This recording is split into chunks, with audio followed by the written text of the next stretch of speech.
Thousands of homes in Northern California remain threatened by the nation's largest wildfire as unstable weather creates a high danger of new blazes erupting across the West. Weekend thunderstorms across the northern Sierra didn't produce much rain, instead whipping up winds and unleashing lightning strikes that bedeviled the more than 6,000 firefighters trying to contain the month-old Dixie Fire amid temperatures forecast to top 100 degrees Fahrenheit, 38 Celsius. We're definitely still dealing with the possibility of lightning. Winds are all over the place. Things are going to be pretty unstable for the next couple days, said fire spokesman Edwin Zuniga. Gusts of up to 50 miles per hour, 80 kph, on Saturday pushed flames closer to Janesville, a town of about 1,500 people just east of Greenville, the small gold rush-era community decimated by the fire 10 days ago. James Reichle evacuated from Greenville and has been sleeping with his dog in a trailer outside a church.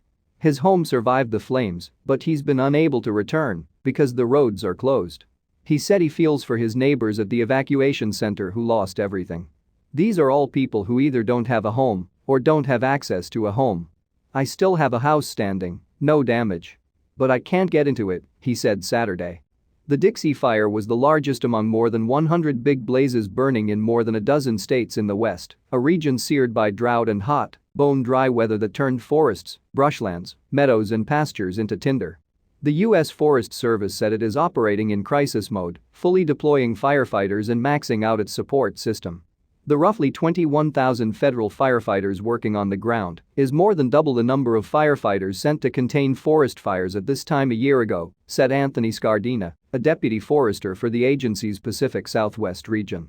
The Dixie Fire has ravaged nearly 867 square miles, 2,246 square kilometers, an area the size of Tokyo, or more than twice the size of Indianapolis.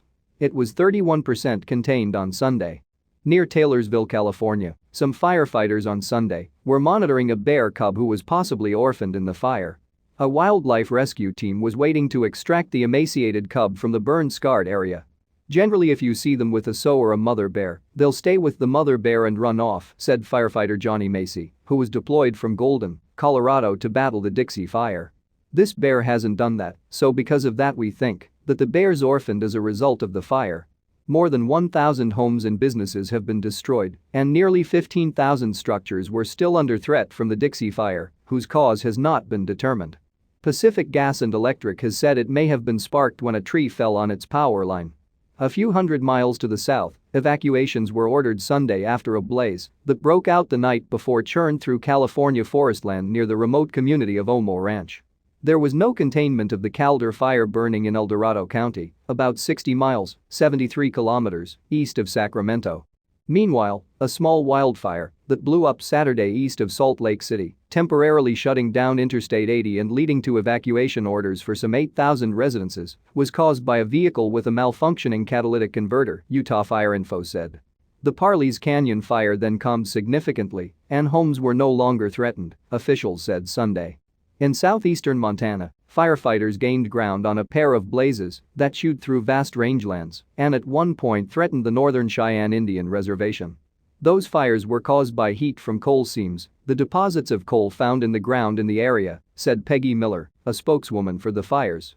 Mandatory evacuations for the tribal headquarters town of Lame Deer were lifted Sunday but remained in place for those with medical conditions, and heavy smoke made air quality unhealthy across much of Montana, according to the State Department of Environmental Quality.